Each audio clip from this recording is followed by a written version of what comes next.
And thank you everyone for joining me this afternoon. We're pleased to be paying American Rescue Plan benefits on time to most people, and we're also addressing other important issues that are impacting Oregonians receiving benefits, as well as Oregon employers. We're increasing our focus on helping workers get back to their jobs or find new career opportunities.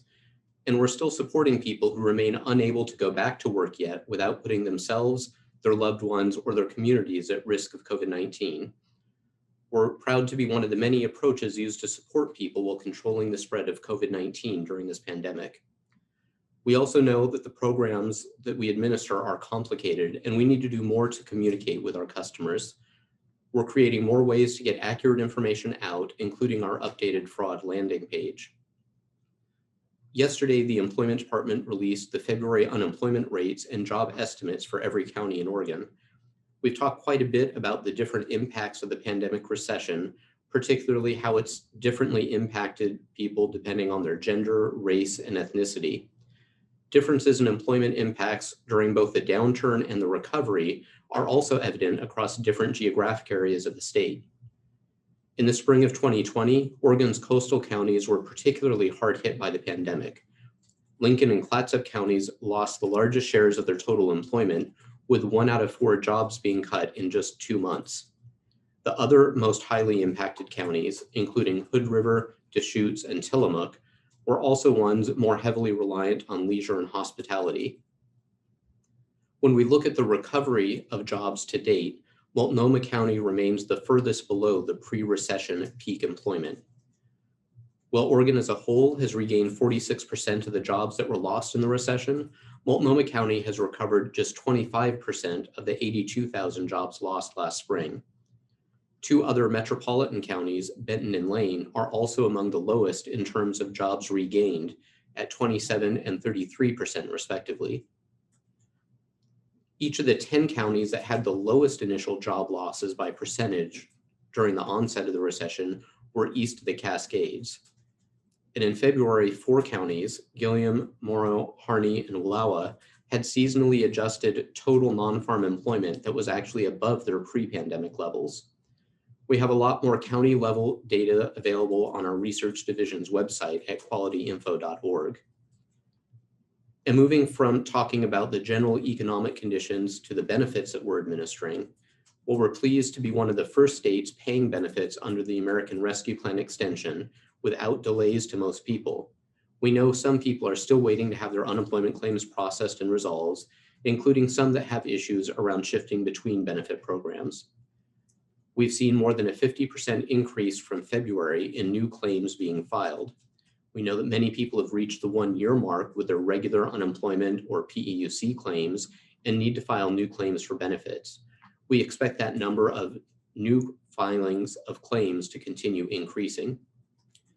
And we know people are still having a hard time getting through to us on the phones, and that still others have been waiting for weeks to have their contact us inquiries resolved. Well, our top priority has been to implement program changes and pay benefits to all those who are eligible as quickly as possible. At the same time, we're doing everything we can to make ourselves available to those who need us and to make information easy to find and understand for those who cannot get through to us. Some of the things that we're doing to make things easier for people include the updated fraud resource page. We have an interactive mobile-friendly tool to help people understand the proof of employment or proof of self-employment requirement for PUA that was created by federal law. And new information is coming to our website soon about benefit eligibility and the implications now that schools are reopening. And we'll keep adding more tools and more information to make it easier for people seeking our assistance. We know we're not yet meeting the service levels we need to, but we have seen real improvements, and we'll keep working to regain or surpass the pre-pandemic levels of high customer service. Currently, we are exceeding our goal to complete the initial processing of new UI claims, with 99.9% of those being done within 21 days. This initial processing step is needed before anybody can get benefits, and during the early days of the pandemic, a staggering number of claims were filed, and the time it took to go through these filings held up most people's claims and benefits. We're committed to keeping this part of the process running smoothly and rapidly. We're working hard to return to pre-pandemic phone wait times, which was answering 90% of calls within 5 minutes. And we're committed to doing that by the end of the year. Currently, we're answering about 15% of calls within 5 minutes, and our wait times have averaged about 70 minutes. Our interim targets include answering at least 80% of phone calls within 15 minutes by July 1st, and also by then to be resolving 90% of the inquiries we receive through the Contact Us form within 7 days. We're still hiring and training employees to help process claims, answer phones, and meet our customer service goals. We encourage people to use the Contact Us form at unemployment.oregon.gov/contact-us so our phone lines can be open for people who need to call us to receive benefits. Every single person with a claim is important to us, and we continue working to make sure we have the resources we need to respond to inquiries in a timely manner. Although the pandemic is easing and the economy is slowly recovering, people are still suffering and some people are still waiting for benefits. We have incredibly high workloads and we're continuing to work as hard as we have for so very many months. We hear people that are in pain and we're driven to keep pushing ourselves until each and every person waiting for benefits has been helped. We do want to remind people who used up their PUA or PEUC benefits before the new ARP benefit started the week of March 14th that they will not be receiving any benefit payments for that time period. Federal law does not allow us to pay the new ARP benefits for weeks prior to March 14th. We have more information about the American Rescue Plan benefit programs at unemployment.oregon.gov/American Rescue Plan. We are still on track to implement the Mixed Earner Unemployment Compensation, or MEUC program, which provides an additional $100 per week for people who are receiving regular UI benefits and who had at least $5,000 in net self-employment income. Our goal is to begin paying these benefits by the end of April, and that would include any retroactive benefits people are eligible for. We will share updates on our progress, including if we are able to begin paying benefits sooner. Staying on top of the fraud attempts continues to be a big priority for the department. We take our obligation to protect the UI Trust Fund seriously, and we're doing a lot of work to stop criminals while still paying unemployed workers their benefits as quickly as possible. We appreciate the help that we're receiving from the public and need that help to continue. We've created a new fraud resource page for people to report fraud or to get information about what to do if they suspect they have been the victim of unemployment insurance fraud or identity theft. Information and resources are available at unemployment.oregon.gov by clicking on the either UI fraud or ID theft links under the quick links on the left of the page. It's important to know the signs of identity theft, whether or not they've applied for benefits. It could be a sign of fraud if somebody receives mail from a government agency from any state about an unemployment claim or payment, and the person did not recently file for unemployment benefits. This can include letters, a 1099-G tax form, checks, or a US Bank Relia card. It can also include a notice from their employer saying the employer received a notice about information from an unemployment claim in that person's name when that person didn't file a claim for benefits. Anybody who receives mail about an unemployment claim or payments and had not applied for benefits, we ask them to return that to the employment department right away and to report the situation to us so we can follow up quickly. The location to return letters and payments and that additional fraud-related information can be found on the updated and expanded fraud page at unemployment.oregon.gov, again, clicking on either the ID theft or the UI fraud quick links. We know that the pandemic has had a large impact on employers as well as workers. And even though some business is picking back up as COVID-19 restrictions get lifted, many employers are still struggling. Last week, we shared that we're working with a group of legislators on House Bill 3389, which provides additional payroll tax relief to employers impacted by COVID-19. These changes take advantage of Oregon's solvent UI Trust Fund and uses some of the existing reserves to provide short and long-term relief to Oregon businesses. The projected total long-term savings in UI taxes from Oregon employers as a result of these changes is $2.4 billion.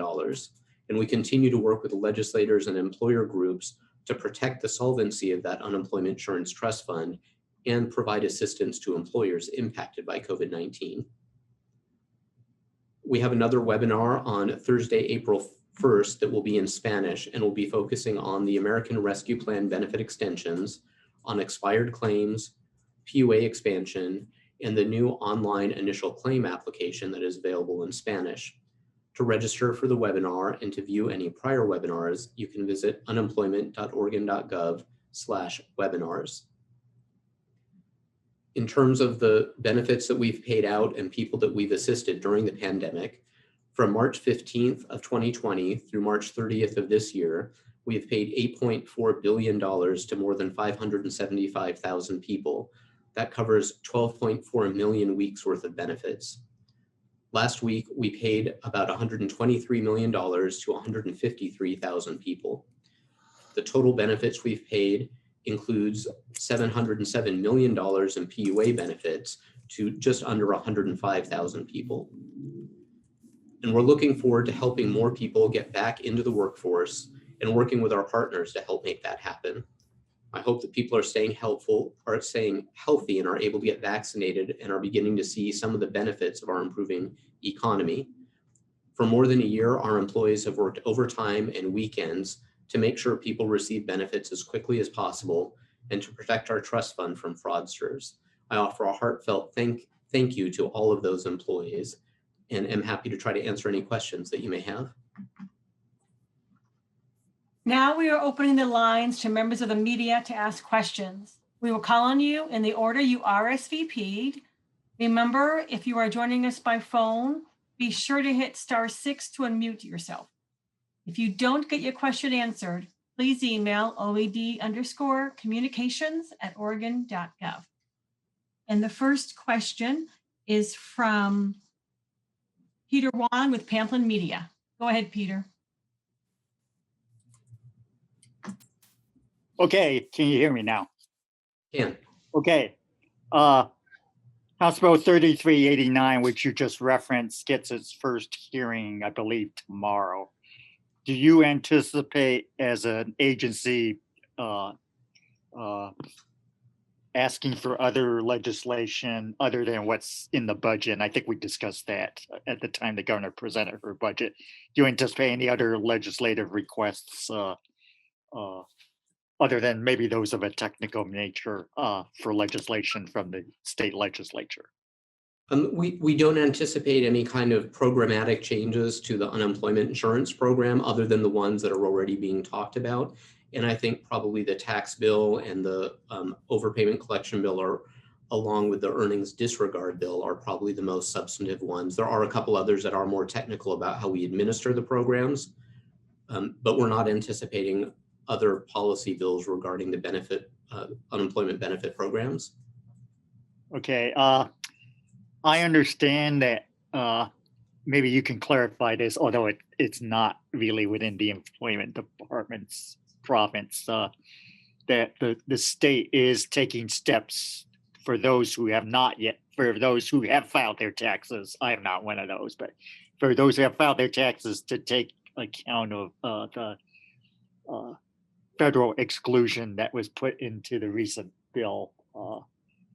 There's some action being taken at the state level. I understand that's the Department of Revenue and not Employment Department, but could you shed any light on that?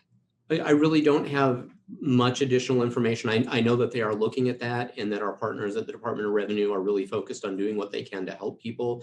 I don't have much by way of details of how that's playing out right now. Okay, thanks. Next up is Lindsay Nadwich with Coin. Hi, David. I know you said most people are already getting payments under the American Rescue Plan, but do you know how many people are still waiting? And is it people who had to file new claims? Is it taking longer to process those, or can you give some kind of sense of how many people and who is still waiting? Sure, I can give you probably more clarity around the types of issues. Most of the issues that people are waiting on now, it's not directly related to the American Rescue Plan. Those programs that get rolled out, there are some people And I think we're talking a couple of thousand who had particularly complex issues with their claims that require both some IT work and some manual work from some of our most experienced employees to move weeks around and get weeks paid. More of the issues that we're seeing are people who are filing new claims. And as we hit the 1-year anniversary of when the initial onslaught of claims hit, we are seeing that big increase of claims filing that I mentioned. It's certainly nowhere near the 70 or 80,000 in a week that we were seeing a year ago. And we're able to process the claims many times more rapidly now. So whereas early in the pandemic, we had the backlog that was taking months to do the initial processing, we're processing them within a matter of days. And I mentioned that we have over 99.9% of them that are having that initial processing within 21 days. And we're focused on maintaining that and not letting that become a bottleneck. That is something that does take a little bit more time. Frankly, some of the questions that we're getting now where people are still in a really difficult situation and maybe we have to review which program they're eligible for now are people where it's been a pause of maybe a week or two while that work gets done. And we're still focused on getting that done as quickly as we can. But we're doing much better than we were before, and we're working through that. We can't really identify how many of the people are waiting because of the new programs, just because our systems don't really track things that way. And then I know you addressed this a little bit, but the biggest complaint that I keep hearing is from people that say it's still just as hard to get a hold of you guys as it was in the beginning of the pandemic, especially for some people who get letters in the mail that say there's an error. You have to call us within a certain amount of time, and then they still can't get through to anyone. I believe you said those letters go out automatically, or what can you say to somebody in that situation and the frustration that it's, you know, the woman I talked to last week waited on hold for 4.5 hours to get through by phone. Sure, and we recognize that we need to make it easier for people to get in touch with us and to make it easier for people to get information so that they can get their claims resolved without having to call us or to get directly in touch.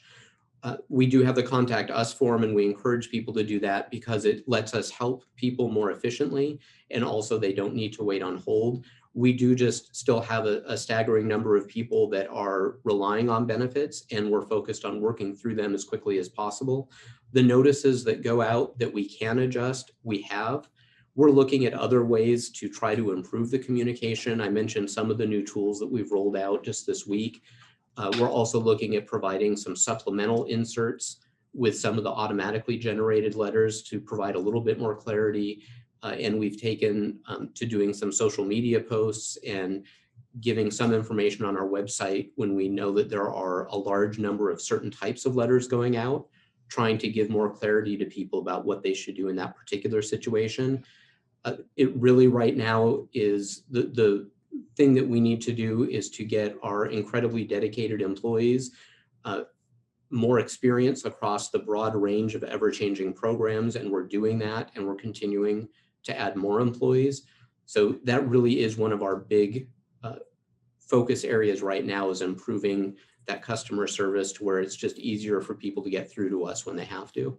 That's part of why we're announcing those goals, to make it clear that it is a focus and that we're committed to making those improvements. Thank you. Next up is Kate Davidson with OPB. Go ahead, Kate. Hi, thanks. I had some just clarifying questions about House Bill 2609 on overpayments. Does the agency support the bill as reflected in the -2 amendments? Is it something you want? And if so, why is it needed? We don't have a position on House Bill 2609 at this point. We're certainly in talks with the advocates and people that are working on the bill and with legislators to talk about what the impacts are. I have shared publicly that there are some changes to the way the overpayment system works that we think do need attention. Probably the most obvious area is that for the overpayment of state benefits that are governed by the estate laws, if it's an overpayment that wasn't caused by the person, the legal structure right now says that the only way that we collect those are by offsetting from other unemployment benefits the person receives. And originally that was intended to be easier on the person, essentially that we wouldn't take collection actions other than collecting their benefits. Over the years, though, what's become clear is that the impact of that is that we don't collect the overpayment until the person is again unemployed, trying to seek benefits, and really needs the help the very most. So it's trying to collect the overpayment at a time when the person can least afford to repay it and when it's the most onerous. So we do think that revisiting that policy is important so that we can get the right balance of protecting the trust fund, but not harming people when they're at their most vulnerable. And I think the discussions that are going on right now around House Bill 2609 are around trying to find that right balance. Mm-hmm. And as the bill currently stands, would it mean that the collection tools in the cases of overpayment, as you mentioned, not caused by the person, would be the same collection tools that are available in fraud cases, including interception of federal tax refunds? And if not, what would be the difference between the tools? There would be a lot of similar tools, but not identical. And actually, the one that you mentioned is a good example. Intercepting federal tax returns would not be an available way to recover the non-claimant caused overpayments. It would give us the ability to do our preferred route, which is to just engage with people and try to get them into a payment plan that is not onerous, but that repays the amount that they were overpaid over time. For cases where it wouldn't create a financial hardship and the person does have the means to pay, it also makes other collection tools available. There's a pretty broad range, including garnishments and liens and things like that. Those certainly aren't our first go-to, but the federal income tax return is one that is not available except for fraud or certain other types where it was caused by the person misrepresenting how much they had earned. Okay, and just to follow up on that, would interception of state tax refunds or kickers be one of those tools that would be available? It would be legally permissible, and because the statute hasn't passed yet, and it would take us some time to implement a lot of these, we haven't gone through exactly mapping out which tools would be used under which circumstances. It's something that we certainly would want to get a lot of public engagement about to make sure that, again, we're striking the right balance. So having the ability to use the tools is good. We would want to be cautious as we start using them to make sure we're using them in the right circumstances. Okay, I won't ask any more questions, but if you happen to have like 4 minutes at the end for another follow-up, I'd love the chance. Thank you. Thank you.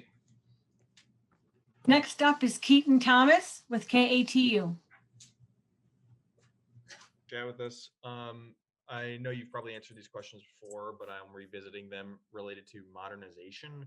I spoke with Senator Wyden the other day about a handful of things. One of them, I just asked him a little bit about his kind of plans to create this modular, updated unemployment system at the federal level. And so I wanted to ask you, if Congress were to move forward with some sort of federal unemployment program, what does that mean for Oregon's modernization efforts? It's really hard to say right now. We're not stopping or slowing down our concerted push to modernize our system as well and as quickly as we can. And we're making good progress on that. We're not going to change course unless and until we can see how another route would provide better services for Oregonians. So we're continuing on the path. That being said, we're watching very closely. I've had discussions with Senator Wyden's office, with the U.S. Department of Labor. We're watching closely to see what they're thinking about it, to share our thoughts.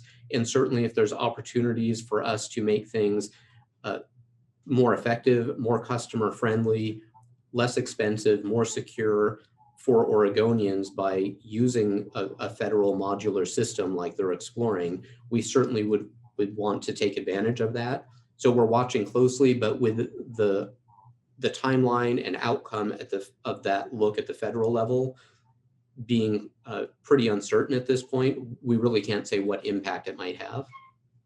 And then I guess just to follow up is, just can you give me a couple details on where we're at right now with your modernization effort? I'm going to guess, I think you guys have the vendor picked, timeline still something like 2025, just kind of generally where are you guys at with that process? Sure, there's, I'll kind of separate out two major bodies of work. One is directly regarding the contract with the solution vendor. and we are making really good progress there. Because we don't have the signed contract, I'm not going to give a lot of details. It does have some specifics around timelines in there, of course, and that's something that we hope to be able to share in the not too distant future. I can say that we're not looking at timelines that are any farther out than the ones that have been shared before. And while we're doing that negotiation work and working with our oversight partners to make sure that we have a really good contract, we're also doing a huge amount of other work to make sure that we're well prepared, making sure that we're incorporating the lessons of the pandemic into our plans for the new system, that we're ready to make good, quick progress with a system that can stand up to the number of users that we might see if there's another surge like we saw during the onset of the pandemic, and making sure that we are ready to start transferring the data and just be moving as quickly as possible to build the new system. So that there's a lot of activity going on right now. And I think that the main thing that people are interested about of those timelines is something that we can't quite share right now. Thank you. Next up is Mike Rogaway with the Oregonian. Hey, David. Couple questions on two pretty different topics. There's an uptick in PUA claims over the last month. Big uptick at particularly the first 2 weeks of March. Does that reflect implementation of new programs, or does it reflect the economic situation, or does it reflect potentially fraud? It's really hard to give a definitive answer. I think you've hit on all the things that we're looking at. There certainly have been a lot of attempts of fraud against systems, particularly, but not only the PUA system. One of the things that is reflected in the numbers is also likely the progress we've made with much more quickly processing the PUA initial claims. So I mentioned earlier that we're doing 99.9% of the regular unemployment claims within 21 days, which we're proud of, and that certainly has been a challenge to get there. On the PUA claims, although we've been continuing to make progress, those were taking us longer than regular unemployment for quite some time. We've been making process changes and other improvements, and over the past about month, we've really made very good work to where that initial processing of PUA claims, we have literally just a handful that are more than 14 days old. So there were a significant number that we worked through and just got those processed quickly. We also do see some people who, with the creation of new federal legislation, have learned about the programs who may not have known about it before, or some people who have used up the other benefit programs but can now transition over to PUA. So it's, I think, a mix of those things that we're seeing right now.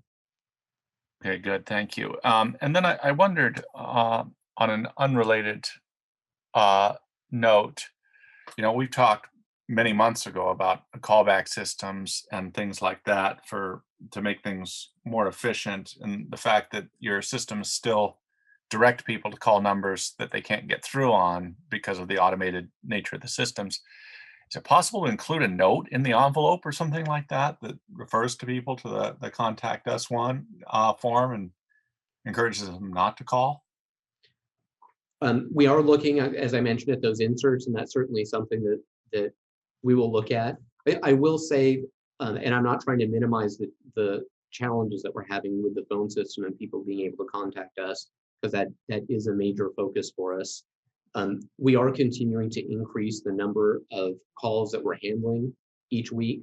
So even with that really big surge that we've seen in initial claims filing over the past couple of weeks, we answered well over 9,000 calls last week, and the numbers increasing. And we're getting through more and more of those contact us inquiries. But certainly we do want to make our systems more kind of self-help friendly. So directing people to the webpage and to the contact us form is something that we'll continue pushing for. Okay, thank you. Next up is Dick Hughes with the Hughesisms. Thank you very much. David, I would like to go back to something you said a couple of questions ago, and that is you talked about implementing the lessons learned from the pandemic. As you look over the past year and what a year it's been, what are the lessons that have been learned? That's a good question. There's a lot of them. I think one of the big things that we've learned is the vital importance of being able to communicate quickly, effectively, and in an easy to understand way to individual people seeking benefits about their particular situation. And that has been at the core of a lot of the challenges that the public has had and that we've had trying to help them. And that is probably one of the biggest lessons. There's a lot of other significant ones. The need to make our systems easier for our employees to learn. Our new employees have been doing a tremendous job of not just learning these really complex and changing programs, but also the not intuitive systems and steps that they have to go through to help people get their benefits. I've talked that some of those fixes that we have to do to help people get their benefits can take, you know, a skilled employee doing particular steps one day, waiting for it to process overnight, and then doing it the next day. The importance of having our systems be easier for our employees as well as the people seeking benefits is a really important one. And I think some of the more mechanical things we've already built into our requirements about just being able to withstand a much more drastic increase in claims in terms of the volume and the speed that it comes on than any state had ever projected would ever be needed. A related question, philosophically, how has the department changed in the past year? You've done a lot of work with systems and people, adding employees and things like that in the past year. Are there any other ways that the department has changed? Yeah, I think there's a number of ways. And one of the biggest examples that comes to mind is that we're a lot more agile and nimble of shifting how we do things. This agency, I've always been impressed with how dedicated people are to serving the public. And we had people that were deep experts in their respective areas and really focused on providing those services. Over the past year, people have become amazingly adaptable to quickly pivoting to what they saw as the biggest need for helping the public, shifting what they do, how they're doing it, working together in really effective ways. And that's changing everything from people that were helping people find jobs to instead quickly learning how to process PUA claims and do that work instead. It also means people working across all the different parts of the agency and collaborating much more effectively. And one of the things that we're talking about very intentionally now is making sure that not just with our modernized system that we take advantage of what we learned during the pandemic, but that organizationally we keep that agility so that we're able to really quickly shift people to meet the changing needs. We see that being key as we go to helping people get back to work, to learn new trades and new skills as the type of jobs that are available has changed. So we've really just improved our ability to shift like that and to make rapid changes in our processes much better than we had been able to do in the past.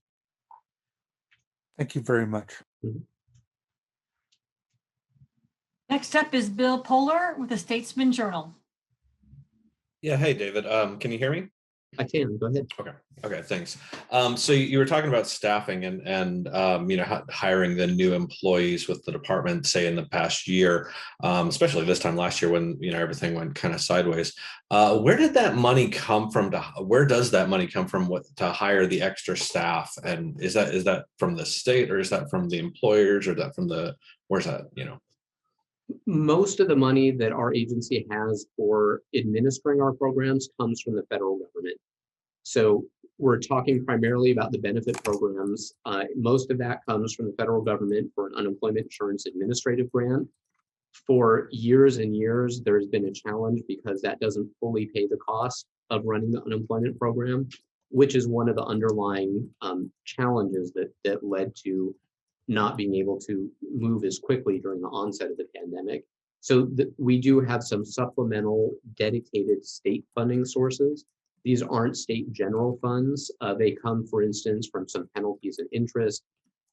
There's basically a diversion from the unemployment insurance tax that goes to help pay for workforce services. Oregon and several other states have that type of funding mechanism. Probably the biggest change that we've seen over the past year, and that has been really key, is that a lot of the federal benefit programs did explicitly provide additional money. So there were some just flat out, I think there was a large initial payment during the Families First Coronavirus Act that provided funding to states to administer programs. And then PUA, PEUC, and most of the other programs that we've talked about for the past year came with federal funding that covers most, but not all of the costs of administering them, including the staffing. That's interesting. Okay, so as far as the modernization as the state's progressing in it, are you guys looking at ways to not have to be able to add as many staff members? Obviously, there's a lot of technical little things, and this is part of the reason why the phone line seems to be jammed.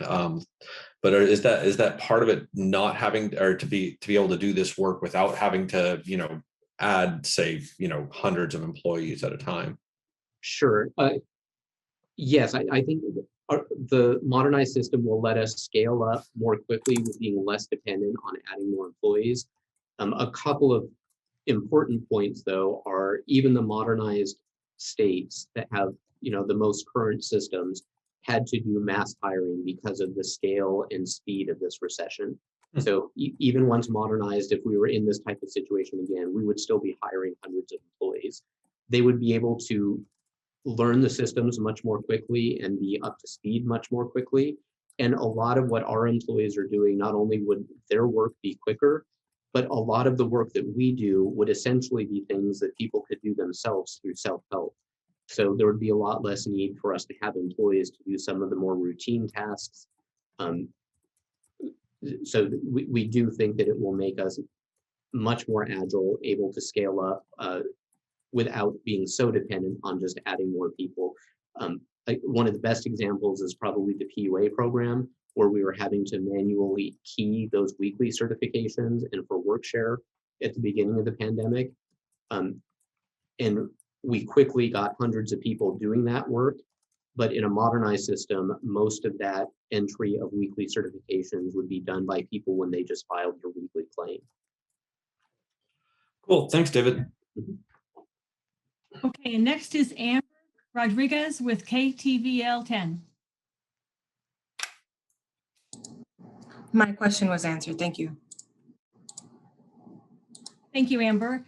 So we do have a few minutes left. So what we're going to do is you can ask one more question. We'll start with Kate. If you have another question, could you raise your hand icon and then I can call on you? But I will start with Kate from OPB. Okay, thanks so much. I'll make it quick. This is just about overpayments again. Am I understanding right that the bill in its current form would allow you to waive recovery of overpaid benefits in the case of misrepresentation if it's not willful misrepresentation? And if so, why is that important to you? I think you're probably talking about the proposed -2 amendments to the bill, which does give us that discretion. And that is something that has been raised by some worker advocates during this pandemic. We have the overpayments that you were asking about before that weren't caused by the person. And sometimes it's because of a retroactive change in the law or something like that.